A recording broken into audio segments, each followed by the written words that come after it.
સહુના પ્રેમ અને આશીર્વાદ સાથે આપણે ગઈકાલે એક ઐતિહાસિક સફરની શરૂઆત કરી, જ્યાં આપણે લંકા, મેઘપુર અને રત્નપુરની જાહો જલાલી નિહાળી અને કેટલાય રાજવીને વૈરાગી બનતા જોયા. પણ આ તો કાળનું ચક્ર છે, એક ગતિએ કેમ ચાલશે? આજે આમાંની જ એક નગરીનું સર્વસ્વ સંપન્ન થઈ જશે અને વળી એ જ નગરી બેઠી પણ થશે. તો પધારો, જૈન રામાયણની આ અલબેલી સફરમાં આપનું સ્વાગત છે.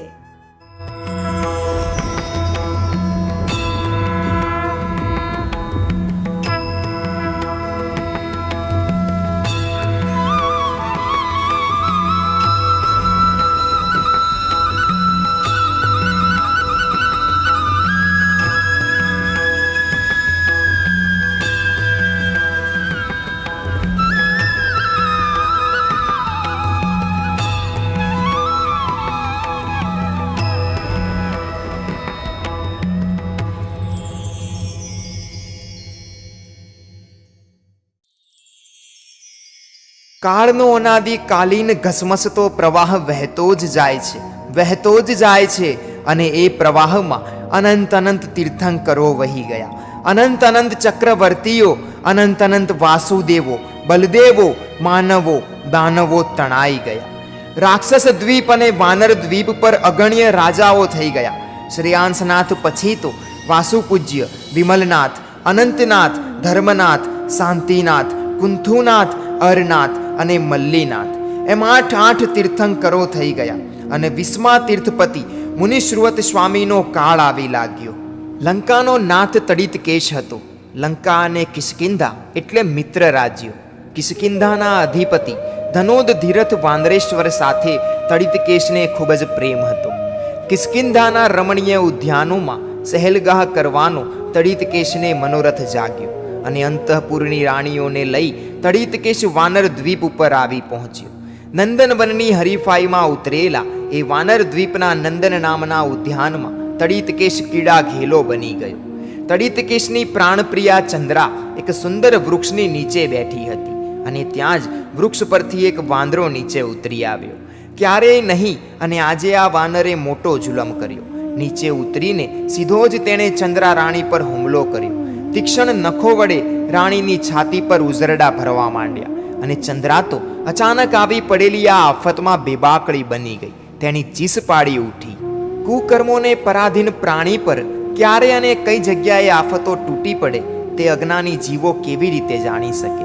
માટે તો કુકર્મોની પરાધીનતાને ફગાવી દેવાનો પુરુષાર્થ કરવા પરમ પુરુષો ઉપદેશ કરે છે. ચંદ્રાની કારમી ચિચિયારી સાંભળતા તડિતકેશ બહાવરો બની ગયો. તેણે જોયું કે એક ભયાનક વાનર ચંદ્રા પર હલ્લો કરી રહ્યો છે. ત્યાં જ તેણે ધનુષ્ય પર તીક્ષ્ણ તીર ચડાવ્યું અને સરર કરતું તીર સીધું જ વાનરના પેટમાં ઘૂસી ગયું. તીરના ઘાની પીડાથી વાનર આકુળ વ્યાકુળ બની ગયો. દોડ્યો પણ કેટલું દોડી શકે? થોડેક દૂર ગયો અને ધરતી પર ઢળી પડ્યો. બાજુમાં જ એક મહામુનિ ધ્યાન અવસ્થામાં ઊભા હતા. ચંદ્ર જેવું સૌમ્ય એમનું મુખ, કમળ જેવા નિર્મળ એમના લોચન. વાનરની વેદનાભરી આંખો હવે મુનિ તરફ મંડાણી અને મુનિનું અંતઃકરણ કંપન અનુભવવા માંડ્યું. મુનિ તો વાનરના ઘાયલ દેહની પાસે બેસી ગયા. એના કાન પાસે પોતાનું મુખ લઈ જઈ વાનરને પરમ મંગલ મહામંત્ર નમસ્કાર સંભળાવ્યો. મહામંત્ર નવકાર એટલે પરભવનું અખૂટ ભાથું. મુનિ તો દયાના સાગર પરલોકની યાત્રાએ જતા આ જીવાત્મા પાસે તેમણે ભાથું ન જોયું અને તરત જ સર્વોત્તમ ભાથાનો ડબ્બો છેડે બાંધી દીધો. વાનરનું મૃત્યુ થયું અને વાનરનું ક્લેવર પલટાયું. મહામંત્રના પુણ્ય પ્રભાવે વાનરનો જીવાત્મા દેવ બન્યો. અવધિ જ્ઞાનથી દેવે પોતાનો પૂર્વ ભવ જોયો. હજુ પોતાનો વાનર દેહ લોહિયાળ હાલતમાં પડ્યો છે. બાજુમાં મહામુનિ ઊભા છે અને મુનિવરના મહાન ઉપકારથી તેનું હૈયું ગદગદ બની ગયું. તરત જ તે મુનિ પાસે આવ્યો અને ભાવ સહિત મુનિવરને વંદના કરી. આમેય મુનિરાજ વંદનીય જ હોય. તેમાં ઉપકારી મુનિરાજ તો વિશેષ રીતે વંદનીય હોય. વંદના કરીને દેવ જ્યાં ઉદ્યાન તરફ દ્રષ્ટિપાત કરે છે ત્યાં તેનો રોષ ભભૂકી ઉઠ્યો. તડિતકેશ રાજાના સુભટો એક પછી એક વાનરોને વિંધી રહ્યા હતા. દેવે ત્યાંને ત્યાં જ એક વિકરાળ વાનરનું રૂપ ધારણ કર્યું. સાથે બીજા સેંકડો વાનરોની ઇન્દ્રજાળ ઊભી કરી દીધી અને રાક્ષસેશ્વરના સુભટો પર આખાને આખા વૃક્ષો ઉખાડીને ફેંકવા માંડ્યા. મોટી મોટી પથ્થર શિલાઓ નાખવા માંડી. રાક્ષસ વીરો ત્રાસી ઉઠ્યા અને ચારે દિશામાં ભાગવા માંડ્યા. તડિતકેશે વિચાર્યું કે જરૂર આ દેવી ઉપદ્રવ છે. તરત જ શરીર પરથી શસ્ત્રો ત્યજી દઈ પેલા વિકરાળ વાનરની સમક્ષ આવી તડિતકેશે નમન પૂજન કર્યું અને અંજલિ જોડીને પૂછ્યું, તમે કોઈ દિવ્ય પુરુષ છો. તમે શા માટે આ રૂપ ધારણ કર્યું છે અને શા માટે અમારા પર ઉપદ્રવ કરો છો? સાંભળીને દેવનો રોષ શમી ગયો. તેમણે પોતાનું દિવ્ય સ્વરૂપ પ્રગટ કર્યું અને પોતાનો સર્વ વૃતાંત રાક્ષસેશ્વરને કહ્યો. પોતાનું વૃક્ષ પરથી ઉતરવું, ચંદ્રા રાણી પર વેર વૃત્તિનું જાગવું, અચાનક હુમલાનું થવું અને રાણીનું બેબાકળા બની જવું, તડિતકેશનું તીરથી પોતાને વિંધી નાખવું, દોડીને મુનિના ચરણો આગળ ઢળી પડવું, મુનિનું શ્રી નમસ્કાર મહામંત્રનું શ્રવણ કરાવવું, મરીને પોતાનું દેવ થવું, અવધિ જ્ઞાનથી મુનિના મહાન ઉપકારને જોઈ હર્ષ પામવું અને ફરી અહીં પાછા આવવું. લંકેશ તો દેવની આ વાણી સાંભળીને તાજુબ થઈ ગયો. દેવને સાથે લઈ તે મહામુનિની પાસે ગયો. મુનિવરના ચરણોમાં મસ્તક નમાવી લંકાપતિએ વિનંતી ભાવે પૂછ્યું, કૃપાનિધિ, વાનર સાથેના મારા વેરનું શું કારણ તે જણાવવા કૃપા કરશો? મુનિની સામે લંકાપતિએ અને દેવે આસન જમાવ્યા. મુનિવરે તેમના વેરનું કારણ કહેવા માંડ્યું. લંકેશ, શ્રાવસ્તી નગરીમાં તું મંત્રી પુત્ર હતો. તારું નામ દત્ત હતું. જ્યારે આ દેવનો જીવ કાશીમાં એક શિકારી હતો. દિવ્ય જ્ઞાનના સહારે મુનિએ જ્યારે બંનેના પૂર્વ ભવો કહેવા માંડ્યા ત્યારે લંકાપતિ તો ટગર ટગર મુનિના મુખ તરફ જ જોઈ રહ્યો હતો. પછી શું થયું પ્રભુ? તું સંસારથી વિરક્ત બની ગયો. તે દીક્ષા ગ્રહણ કરી. પૃથ્વી તલ પર વિચરતો વિચરતો તું કાશીને દ્વારે પહોંચ્યો. તે વખતે આ દેવનો જીવાત્મા શિકારી તે નગરની બહાર નીકળતો હતો. મુંડાયેલા મસ્તકવાળો તું તેને સામે મળ્યો. શિકારીએ તારામાં અપશુકનની બુદ્ધિ કરી, તારા પર મહાન તિરસ્કાર વરસાવ્યો અને પ્રહાર કરી તને પાડ્યો. તારું મૃત્યુ થયું. મરીને મહેન્દ્ર દેવલોકમાં તું દેવ થયો. ત્યાં તે દીર્ઘકાળ સુખ ભોગવ્યા અને ત્યાંથી આયુષ્ય પૂર્ણ થતા તારો લંકામાં જન્મ થયો. પેલો પારઘી તો પાપનું પોટલું બાંધી નરકમાં પહોંચ્યો. ત્યાંથી આયુષ્ય પૂર્ણ કરી તે વાનર થયો અને વાનર મરીને આ દેવ થયો. તમારા બંનેના વૈરનું કારણ આ છે. દેવે ફરીથી તે સાધુને વાંધ્યા, લંકાપતિની અનુજ્ઞા લીધી અને ત્યાંથી અદ્રશ્ય થઈ ગયો. અહીં તડિતકેશના ચિત્તમાં તો મોટો ખળભળાટ મચી ગયો. કર્મોને પરાધીન આત્માઓ ભવમાં ભટકતા કેવી ભૂલો કરે છે, એ ભૂલોના કેવા ભયંકર પરિણામો આવે છે. ચિંતન કરતા કરતા તેને ભવના ભોગો અસાર ભાસ્યા. તડિતકેશ રાજા મુનિરાજને વંદના કરી પરિવારની સાથે લંકામાં પાછો ગયો. હવે નથી ગમતું તેને રાજ્ય સિંહાસન, નથી ગમતી રાણીઓ સાથેની ક્રીડા, નથી ગમતા ખાન કે પાન કે નથી ગમતા લંકાના નંદનવનો. પુત્ર સુકેશને બોલાવ્યો અને લંકાનું રાજ્ય તેને સોંપ્યું. તડિતકેશ રાજા રાજર્ષિ બની ગયા. દીર્ઘકાળ સંયમ જીવનનું ઉગ્ર પાલન કર્યું અને સર્વ કર્મોથી મુક્ત બની તે મહર્ષિ પરમ પદને પામ્યા. વાનર દ્વીપનો અધિપતિ ધનોદ ધીરથ તડિતકેશનો પરમ પ્રિય મિત્ર હતો. તડિતકેશ સંસારનો ત્યાગ કરી ચાલી નીકળે અને ધનોદ ધીરથ રાજ્યમાં લંપટ થઈને બેસી રહે, એવું તો ન જ બને ને. તેણે પણ સંયમ જીવન સ્વીકારી લીધું. તે શિવપદનો પરમ યાત્રિક બની ગયો. રાક્ષસેશ્વર સુકેશ બન્યો અને વાનરેશ્વર કિષ્કિંધ બન્યો. અને એ જ અરસામાં વૈતાઢ્ય પર્વત પર આદિત્યપુર નગરમાં મંદિર માલી નામનો એક વિદ્યાધરેશ રાજ્ય કરતો હતો. તેને શ્રીમાલા નામની એક પુત્રી હતી. શ્રીમાલા યૌવનમાં આવી અને મંદિર માલીએ પુત્રીને સુયોગ્ય પતિ પ્રાપ્ત થાય તે હેતુથી સ્વયંવરનું આયોજન કર્યું. સ્વયંવરમાં સર્વે વિદ્યાધર રાજાઓને આમંત્રણ આપવામાં આવ્યા અને તેમાં વાનરેશ્વર કિષ્કિંધ પણ આવી પહોંચ્યો. સેંકડો વિદ્યાધર રાજાઓ સ્વયંવર મંડપમાં સિંહાસનો પર ગોઠવાઈ ગયા. શણગારમાં ખામી હોય ખરી? પોતાના સંપત્તિ વૈભવના પ્રદર્શનનો આનાથી કયો બીજો સુંદર અવસર મળવાનો હતો? રાજકુમારીની રાહ જોવાઈ રહી હતી અને ત્યાં તો શ્રીમાલા સોળે શણગાર સજીને સ્વયંવર મંડપમાં દાખલ થઈ.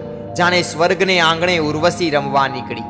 હાથમાં સુગંધ ભરપૂર પુષ્પોની ગૂંથેલી મનોહર માળા, બાજુમાં પીઢ અને અનુભવી દાસી. દાસીએ ક્રમશઃ વિદ્યાધર રાજાઓની ઓળખ આપવા માંડી. પરાક્રમ, કુળ, પરિવાર, રૂપ, કળા અને રાજ્ય વગેરેનું રોચક વર્ણન કરવા માંડી. એક પછી એક સેંકડો વિદ્યાધર રાજાઓ પર નાપસંદગી ઉતરી.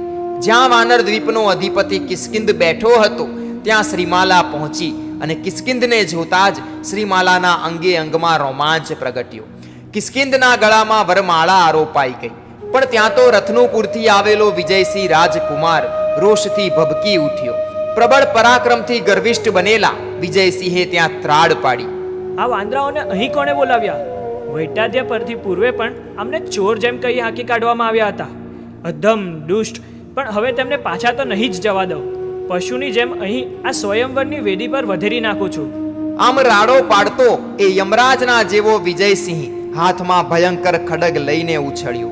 સ્વયંવરમાં આવેલા વિદ્યાધર રાજાઓ બે વિભાગોમાં વહેંચાઈ ગયા. કેટલાકે વિજયસિંહનો પક્ષ લીધો તો કેટલાકે કિષ્કિંધનો પક્ષ સ્વીકાર્યો. કિષ્કિંધ સાથે તેનો પરમ મિત્ર લંકાપતિ સુકેશ પણ મરણીયો થઈને ઝૂઝવા માંડ્યો. સ્વયંવરની એ ભૂમિ હવે યુદ્ધ ભૂમિ બની ગઈ. ભાલા સામે ભાલા ચમકવા લાગ્યા, તલવારોની સામે તલવારો ઉછળવા લાગી, હાથીઓની સામે હાથીઓ ભટકાવા લાગ્યા અને યોદ્ધાઓની કારમી ચિચિયારીઓથી પૃથ્વીને ફાડી નાખતો એક ધ્વનિ થવા લાગ્યો. લોહીથી પૃથ્વી ભીંજાઈ અને કંઈક વીરો ભૂશરણ થવા લાગ્યા. કિષ્કિંધના નાના ભાઈ અંધકે રૌદ્ર સ્વરૂપ પ્રગટ્યું. જેમ ઝાડ પરથી ફળ તોડે તેમ વિજયસિંહનું માથું ધડ પરથી ઉડાવી દીધું. વિજયસિંહ મરાયો અને ત્યાં જ તેનું સૈન્ય ત્રાસી ઉઠ્યું અને યુદ્ધભૂમિ છોડીને ચાલ્યું ગયું. કિષ્કિંધ પણ શ્રીમાલાને લઈ આકાશ માર્ગે કિષ્કિંધા પાછો વળ્યો. યુદ્ધ, વેર કેટલી બધી ભયંકર વસ્તુ છે. કિષ્કિંધના ગર્વનો કોઈ પાર નથી. તે સમજે છે કે મેં શત્રુનો નાશ કરી નાખ્યો એટલે હું નિર્ભય બન્યો, વિજયી બન્યો. પરંતુ બીજ તો ભૂમિમાં જ દટાયેલું હોય, બહાર ન દેખાય. એમ વેરનું બીજ વાવ્યા પછી ભલે ચામડાની આંખે ન દેખાય, પણ એ બીજમાંથી જ્યારે એકાએક ભયંકર કાંટાળું વૃક્ષ ઉગે છે ત્યારે આંખો ફાટી જાય છે. આ બાજુ પુત્રવધના સમાચાર વાયુ વેગે રત્નુપુર પહોંચી ગયા. વિજયસિંહનો પિતા અસનીવેદ વિદ્યાધરેન્દ્ર ધમધમી ઉઠ્યો. વેરનો બદલો લેવા તરત જ તે વાનર દ્વીપ ઉપર આવી પહોંચ્યો. અસનીવેદના મદાંધ યોદ્ધાઓએ વાનર દ્વીપના રમણીય ઉદ્યાનો ઉજ્જડ કરવા માંડ્યા. કિષ્કિંધા નગરીને ચારે કોરથી ઘેરી લીધી. ગુફામાંથી ગર્જના કરતો જેમ સિંહ નીકળે તેમ લંકાપતિ સુકેશ અને નાના ભાઈ અંધકની સાથે કિષ્કિંધા નગરીની બહાર નીકળ્યો. અસનીવેગે પોતે જ સૈન્યને મોખરે આવી પ્રચંડ યુદ્ધ કરવા માંડ્યું. પટલાણી જેમ દાતરડાથી ઘાસને કાપે તેમ અસનીવેગ રાક્ષસ વીરો અને વાનર વીરોને કાપવા માંડ્યો. પરંતુ તે શોધતો હતો પુત્ર ઘાતક અંધકને. અંધક તો આંધળો બનીને ઝઝૂમી રહ્યો હતો, કંઈક વિદ્યાધરનો સંહાર કરતો હતો. તે અસનીવેદની સમીપ આવી પહોંચ્યો. અંધકને પોતાની નજીકમાં જોતા જ અસનીવેગે છલાંગ મારી અને હરણ પર જેમ સિંહ તૂટી પડે તેમ અંધકના ધડ પરથી માથું ઉડાવી દીધું. રાક્ષસ દ્વીપ અને વાનર દ્વીપના વિદ્યાધરો હવે ચારેય દિશાઓમાં ભાગી છૂટ્યા અને સુકેશ અને કિષ્કિંધ પાતાલ લંકામાં જઈને ભરાયા. પાતાલ લંકામાં રહેતા એવા કિષ્કિંધને બે પરાક્રમી પુત્રો થયા. એકનું નામ આદિત્ય અને બીજાનું નામ વૃક્ષ. એકવાર કિષ્કિંધ મેરુગીરીની યાત્રાએ ચાલ્યો. મેરુગીરી પરની એ શાશ્વત કાલીન જીનેશ્વર પ્રતિમાઓને તેણે વંદી પૂજીને યાત્રાનો મહાન આનંદ પ્રાપ્ત કર્યો અને પાછા વળતા આકાશમાંથી તેણે મધુ પર્વત જોયો. મધુ પર્વત પરના રમણીય ઉદ્યાનોએ કિષ્કિંધના ચિત્તને હરી લીધું અને કિષ્કિંધે મધુ પર્વત પર અલબેલી નગરી વસાવવાનો મનોમન નિર્ણય કર્યો. અને આ તો વિદ્યાધર જોત જોતામાં તો મધુ પર્વતના સુવર્ણ શિખરો પર કિષ્કિંધ નામનું નગર વસી ગયું. કિષ્કિંધ પોતાના પરિવાર સાથે ત્યાં જ આવીને વસ્યો, જાણે કૈલાસ પર આવીને કુબેર વસ્યો. રાક્ષસપતિ સુકેશ પાતાલ લંકામાં દુઃખમય દિવસો વ્યતીત કરતો હતો અને તે જ અરસામાં તેની રાણી ઇન્દ્રાણીએ 3 પુત્ર રત્નોને જન્મ આપ્યો.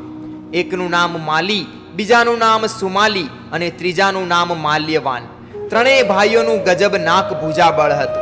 ત્રણેય યૌવનમાં આવ્યા અને યુદ્ધ કળામાં નિપુણ બન્યા. અને એક દિવસ ઇન્દ્રાણીને ખૂબ જ ઉદાસ જોઈ મહાન પરાક્રમી માલીની આંખોમાં પોતાની આંખો પરવતા ઇન્દ્રાણીની આંખોમાં પણ પાણી ભરાઈ આવ્યા.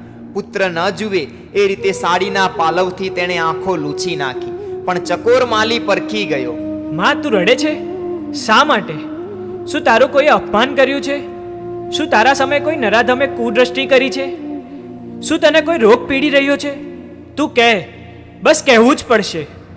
અમે તારા 3 પરાક્રમી પુત્રો હોઈએ છતાં તારે આંખમાંથી આંસુ પાડવા પડે એ અમને સૂળથી અધિક ખૂચે છે.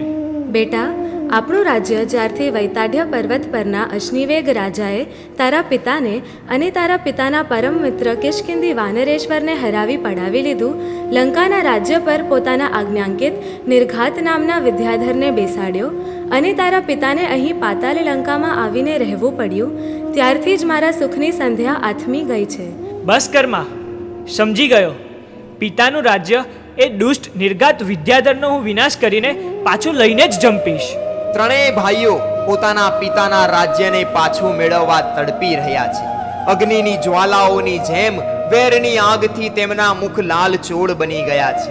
યુદ્ધના નિશાન ગડગડિયા, નોબત વાગી ઉઠી અને લાખો રાક્ષસ વીરો લંકાને પુનઃ હસ્તગત કરી લેવા થનગની ઉઠ્યા. માલી, સુમાલી અને માલ્યવાને માતા ઇન્દ્રાણીના ચરણે મસ્તક નમાવ્યા અને માતાના આશીર્વાદ મેળવી કુમારિકાઓએ કુમકુમના તિલક કર્યા અને કમરે વિજયી ખડગ બાંધ્યા. પુરોહિતે શુભ મુહૂર્તનો પોકાર કર્યો અને યુદ્ધ યાત્રાનું શુભ પ્રયાણ થયું. આકાશ માર્ગે ત્વરાથી સૈન્ય લંકાની સીમામાં આવી પહોંચ્યું.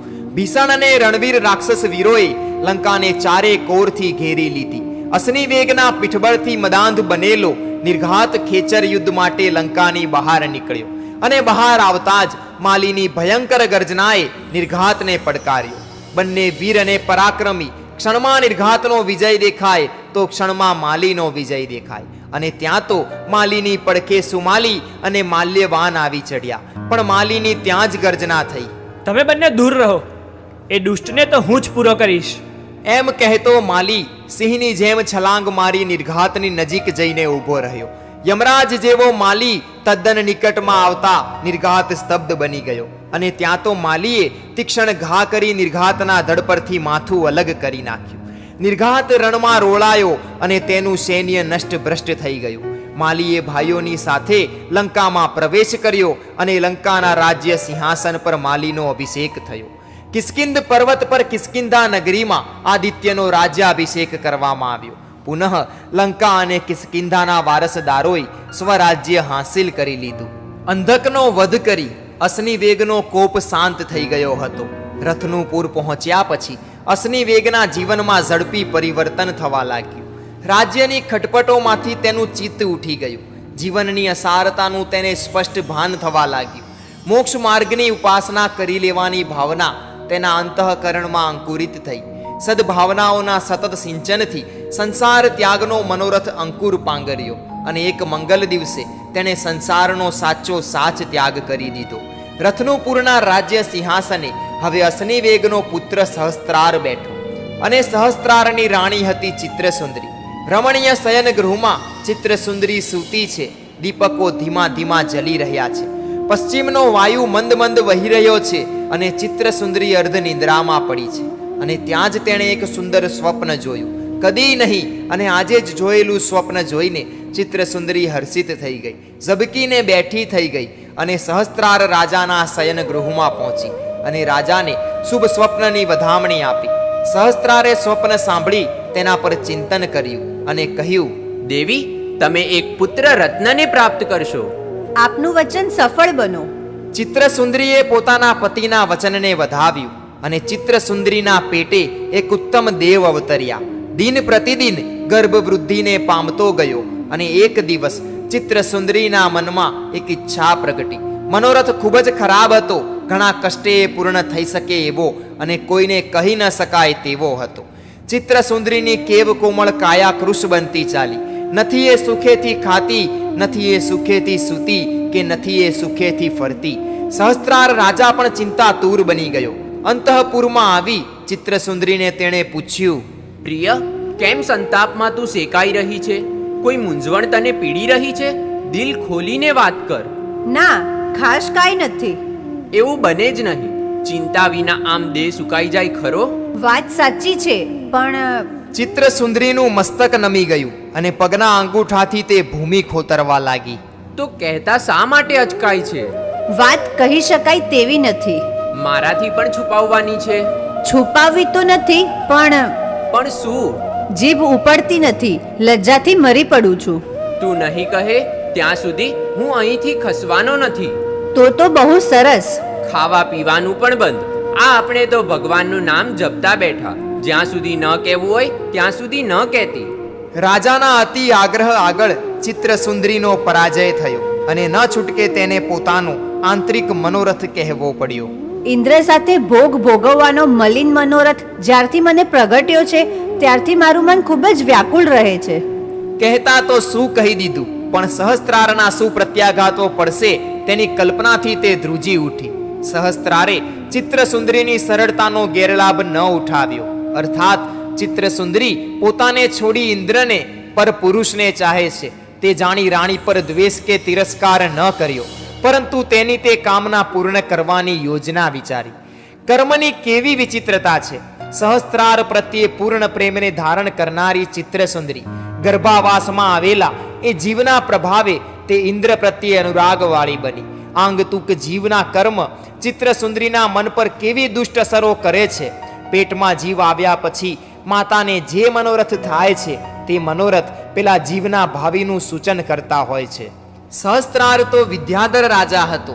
વિદ્યાને બળે તેણે ઇન્દ્રનું રૂપ કર્યું અને ચિત્રસુંદરીના મનોરથને પૂર્ણ કર્યો. કાળક્રમે ચિત્રસુંદરીએ એક પુત્રને જન્મ આપ્યો. પુત્રના લક્ષણ પારણામાંથી, જન્મથી જ રાજપુત્રના અંગે અંગમાંથી શૌર્ય નીતરતું હતું. મંગલ મુહૂર્તે પુત્રનું નામ પાડ્યું ઇન્દ્ર. કલાચાર્યોની છાયામાં ઇન્દ્રની જીવન કલા ખીલવા માંડી. એક પછી એક વર્ષો વીતવા માંડ્યા અને ઇન્દ્ર યૌવન કાળમાં પ્રવેશ્યો. ઇન્દ્ર ચાલે અને વૈતાઢ્યના શિખરો ધ્રુજે. ઇન્દ્ર બોલે અને વૈતાઢ્યના રાજાઓ કંપે. પરાક્રમ તો ઇન્દ્રનું જ, વિદ્યાબળ તો ઇન્દ્રનું જ, તેજ પ્રતાપ પણ ઇન્દ્રનું જ. સહસ્ત્રારે વિચાર્યું કે ઇન્દ્ર હવે રત્નુપુર રાજ્ય સંભાળવા શક્તિશાળી છે. મારે આત્મહિતમાં લીન બનવું જોઈએ. રત્નુપુરનો રાજા ઇન્દ્ર બન્યો. સહસ્ત્રારે ધર્મ સાધનામાં જીવ પરોવ્યો. ઇન્દ્રે રાજ્યને મહારાજ્ય બનાવવાનો દ્રઢ સંકલ્પ કર્યો. પોતાના નામને સાર્થક બનાવવાનો તેને મનસૂબો જાગ્યો. તેણે 4 પરાક્રમી વિદ્યાધર રાજાઓને 4 દિક્પાલ બનાવ્યા, 7 સૈન્યો અને 7 સેનાપતિઓ બનાવ્યા. 3 પરિષદાઓ રચી વજ્ર નામનું શસ્ત્ર બનાવ્યું. ઐરાવત હાથી બનાવ્યો. રંભા, ઉર્વશી વગેરે નામવાળી સ્ત્રીઓની સ્થાપના કરી. બૃહસ્પતિ નામનો મંત્રી બનાવ્યો અને નેગમેશી નામનો સરસેનાપતિ સ્થાપ્યો. દેવલોકના ઇન્દ્રના પરિવારમાં દેવોના જે નામો છે તે બધા જ નામો તેણે પોતાના વિદ્યાધર પરિવારમાં પાડ્યા અને હું એટલે ઇન્દ્ર એવા ઘમંડથી રાજ્યનું પાલન કરવા માંડ્યું. પણ આ તો સંસાર કોઈનો એ ઘમંડ ટકવા ન દે. કર્મસત્તા મહાન સંપત્તિ અને વૈભવો જીવને ચરણે ધરે છે, પરંતુ જીવ પાસે તે તેના ત્યાગની અપેક્ષા રાખે છે. જો જીવ તે સંપત્તિ અને તે વૈભવ પર મગરૂબી ધારણ કરનારો બને તો તે સંપત્તિ અને વૈભવોનો બીજો ઉમેદવાર કર્મસત્તા ઊભો કરીને તેને છીનવી લેવા પ્રેરે છે. ઇન્દ્રની ઇન્દ્ર તરીકેની ખ્યાતિ હવે દેશ વિદેશમાં પ્રસરી ગઈ. લંકાપતિ માલી રાજા ઇન્દ્રના અહંકારને સહન ન કરી શક્યો. પોતાની પ્રચંડ શક્તિનું તેને અપમાન થતું હોય તેવું લાગ્યું. ઇન્દ્રને મહાત કરવા માલી થનગની ઉઠ્યો અને યુદ્ધના નિશાન ગડગડ્યા. સુમાલી, માલ્યવાન વગેરે પરાક્રમી રાક્ષસ વીરોની સાથે માલીએ આકાશ માર્ગે વૈતાઢ્ય પર પ્રયાણ કર્યું. રાક્ષસ વીરોથી આકાશ ઢંકાઈ ગયું, પણ ત્યાં જ સુમાલીએ માલીને કહ્યું, મોટાભાઈ, શુકન સારા નથી થતા. સુમાલી, તું કાયરનો કાયર જ રહ્યો.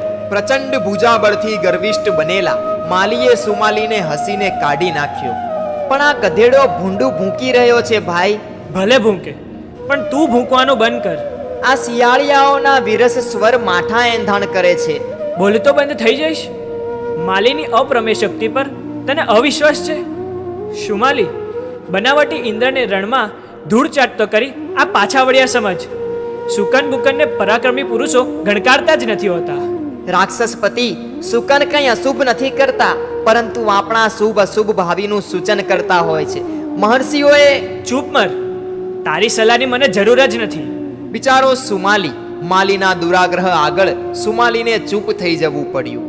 આકાશ માર્ગે વૈતાઢ્યના શિખરો પર રાક્ષસ વીરો અને વાનર વીરોની વિરાટ સેના ઉતરી પડી. માલીએ ઇન્દ્રને યુદ્ધની હાકલ કરી, પણ ઇન્દ્ર પણ ગાંજ્યો જાય એમ ન હતો. રત્નુપુરની શેરીએ શેરીએ યોદ્ધાઓ ઉભરાવા લાગ્યા. યુદ્ધની નોબતથી આકાશ મંડળ ધણધણી ઉઠ્યું. ઐરાવત હાથી પર ઇન્દ્ર આરૂઢ થયો, હાથમાં વજ્રને ધારણ કર્યું. સાગરના જેવી અપાર સેના સાથે ધમધમતો ઇન્દ્ર ધસમસતા માલીની સામે આવી પહોંચ્યો. ઇન્દ્રનું સૈન્ય અને માલીનું સૈન્ય પરસ્પર ભટકાયા. સામસામા શસ્ત્રો અથડાયા. ભીષણ અગ્નિ જેવા તણખા ઝરવા લાગ્યા. પર્વત પરથી જેમ શિલાઓ ગબડે તેમ હાથી અને ઘોડા રણમાં પડવા લાગ્યા. યોદ્ધાઓના માથા ધડ પરથી ધડાધડ પડવા લાગ્યા. લોહીના ખાબોચિયા ઠેર ઠેર ભરાવા લાગ્યા. અને જોત જોતામાં ઇન્દ્રના સૈન્યે માલીના સૈન્યને ભગાડ્યું. હાથી ગમે તેટલો બળવાન હોય પણ સિંહની સમક્ષ શું કરે?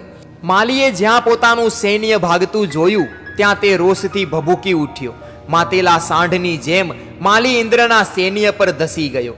ગદા, મુદગર અને બાણથી ઇન્દ્રની સેનાને ત્રાહિમામ પોકરાવી દીધી. ઇન્દ્ર પણ યમ, વરુણ, કુબેર વગેરે સાહસિક સાથીદારો સાથે માલીની સામે આવી ઊભો. ઇન્દ્રે માલીની સામે ખૂનખાર જંગ ખેલવા માંડ્યો. જ્યારે યમ, વરુણ વગેરે સુમાલી સાથે બાથ ભીડી. પ્રાણની પરવા કર્યા વિના રણવીરો ઝૂઝવા લાગ્યા. પ્રાણની પરવા કરે તે રણવીર નહીં, પ્રાણને સાટે પણ વિજય મેળવવા અગણિત યોદ્ધાઓ ભૂશરણ થવા લાગ્યા. ઇન્દ્ર અને માલીનું યુદ્ધ લાંબો સમય ચાલ્યું. ઇન્દ્ર છેડાયો અને વજ્રથી માલીના ગળાને રહેસી નાખ્યું. માલી મર્યો. રાક્ષસ સુભટો અને વાનર સુભટોએ યુદ્ધનું મેદાન છોડ્યું. ઇન્દ્રે લંકાનું રાજ્ય વૈશ્રમણ નામના વિદ્યાધરને આપ્યું અને પોતે રથનું પૂરમાં પાછો વળ્યો.